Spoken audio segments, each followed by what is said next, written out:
তো এখানে ব্যাগ গোছানো হয়ে গেছে, আর এখানটায় হাজব্যান্ডেরও ব্যাগ গোছানো হয়ে গেছে। ওর মধ্যে কিছু নিয়ে নেওয়া হচ্ছে খাবার দাবার বানানোর জন্য।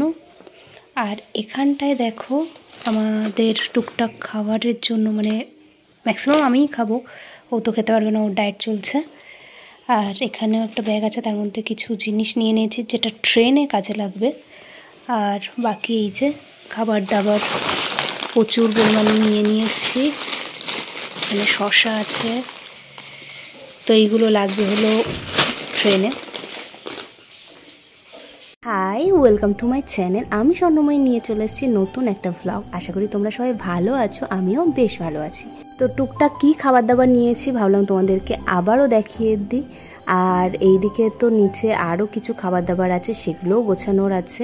তারপরে আমরা ট্রেনে উঠে গেছি, অনেকটাই লেট হয়ে গেছিলো। এই দুটো ব্যাগ হলো আমাদের, আর সেই সাথে এই ট্রলিটা। আর খাবারের ব্যাগটা আমার কাছেই আছে। রাখো এক জায়গায় রাখো।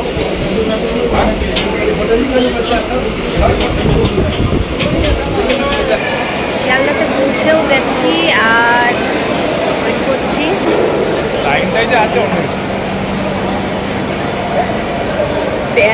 তুমি অ্যাকচুয়ালি গোবরডাঙ্গা স্টেশনের অ্যানাউন্সমেন্ট হচ্ছিল, তো সেটা শুনেই ও আমার সাথে মজা করছিল। হলো ব্যাগ হয়েছে আমাদের একটা রাজীবের, সমস্ত কিছু খাবার দাবার অনেক কিছুই আছে। ওর যেহেতু মিল, 4টে মিল নেওয়া হয়েছে, কালকের জন্য, আজকের জন্য একটা আছে রাতে। আর আরেকটা ব্যাগের মধ্যে বেশি ঢ্যান ত্যান অনেক কিছুই আছে। আর ছোট্ট একটা যে লাল ব্যাগটা দেখতে পাচ্ছ, এটার মধ্যে টুকিটাকি খাবার দাবার আছে যেগুলো আমি খাবো। আর ওর কম্পিটিশন হওয়ার পরে ও খেতে পারবে। আর এই লাগেজের মধ্যে তো জামা কাপড় আছে। আর এছাড়া একটা পিঙ্কি একটা ব্যাগ আছে। কোথায় যাচ্ছি, কী জন্য যাচ্ছি সেটা তো তোমাদেরকে বলাই হয়নি। সেটা হলো ওর খেলা আছে মহারাষ্ট্রতে, আর সেখানেই আমরা যাচ্ছি ও আর আমি। আমাদের ট্রেন হলো 9:40-এ। এখন আমরা শিয়ালদাতে আছি, আর এখন বাজে, একটু টাইমটা দেখলেই দাঁড়াও, এখন বাজে 7:45। তো আমরা এখান থেকে বেরিয়ে হাওড়ার বাস ধরবো, আর হাওড়া থেকে আমাদের ট্রেন আছে। চলো বাই।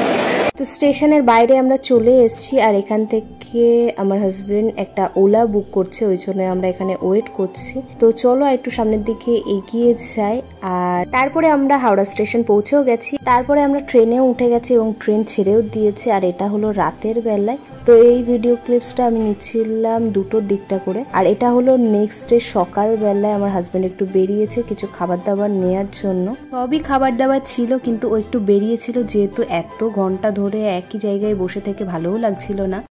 সবেমাত্র হয়েছে, আমরা ট্রেনে উঠেছি কালকে 9:40, আর এখন বাজে 9:35, তার মানে 12 ঘন্টা হচ্ছে।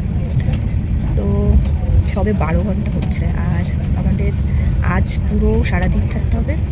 কাল রাত 1টার দিকে আমরা নামব। তো অনেকটাই ঘন্টা, যাই হোক, মানে 29 আওয়ার্স মতন। আর লেট হলে তো সেটা 32 আওয়ার্সও হয়ে যেতে পারে। তো এখন আমরা পৌঁছালাম বিলাসপুর স্টেশনে। এটা হলো অঙ্কিতা লোখণ্ডে আর ভিকি জৈনের বাড়ি। তো যেহেতু লাফটার শেপ শোটা দেখি, ওই জন্যই জায়গাটা দেখে বেশ ভালো লাগলো যে বিলাসপুরে আছি। তো ওই জন্য একটু স্টেশনে নেমেও ছিলাম, এই মজা করতে করতে আসছিলাম, বোরও হচ্ছিলাম অনেকটা। তো আবারও বেরিয়েছি যেহেতু আমি লস্যি খাবো বলেছিলাম। তো তারপরে আমরা পৌঁছে গেছি কোপারগাঁও, আমাদের ডেস্টিনেশনে। তো আমরা ট্রেন থেকে নামলাম, এখন বাজে 4:45, মানে ভোর 4:45। আর ও এখানে বসে বসে ওলা বুক করছিল। তো এই যে হলো কোপারগাঁও স্টেশনের বাইরে, আর এখানে ছত্রপতি শিবাজি মহারাজের ফ্ল্যাগ উঠছে, তো সেটা দেখে বেশ ভালোই লাগলো। তারপরে আমরা গাড়ি পেয়ে গেছি, আর গাড়ি করে আমরা চলেও এসেছি সিডিতে, আমাদের মেইন ডেস্টিনেশনে। তো এই যে হোটেলে আমরা চেক ইন করছিলাম, যেহেতু আমাদের অনলাইনে আগে থেকেই বুকিং ছিল।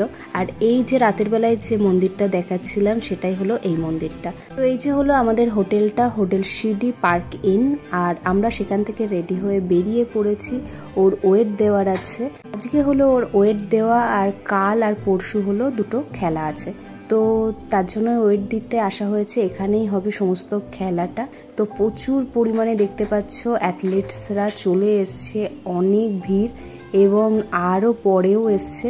তো এই মুহূর্তে আমাদের দেওয়া হয়ে গেছে ওয়েট, এবং আমরা এবার যাব রুমে। তো ওই জায়গাটা বেশ সুন্দরই লাগলো।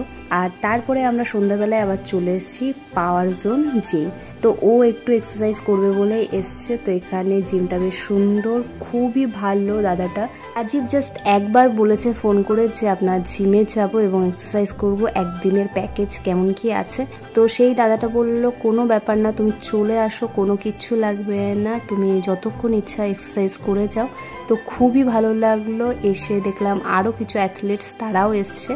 তো সেখানে এসে তাদের সাথে পরিচয়ও হলো, কিছু ভালো মোমেন্টসও আমরা ক্যাপচার করে রাখলাম। আর আমি চারিদিকে ঘুরে ঘুরে একটু জিমটা দেখছিলাম আর ও ওইদিকে এক্সারসাইজ করছিল। আর সেই সাথে আমার এই 3টে মূর্তি এতটাই সুন্দর লেগেছে যেটা বলে বোঝানোর মতন না। তারপরে আমি বিরিয়ানি খেতে এলাম, ও তো কিছুই খাবে না। তো চলো ভিডিওটা এখানেই শেষ করলাম, বাই।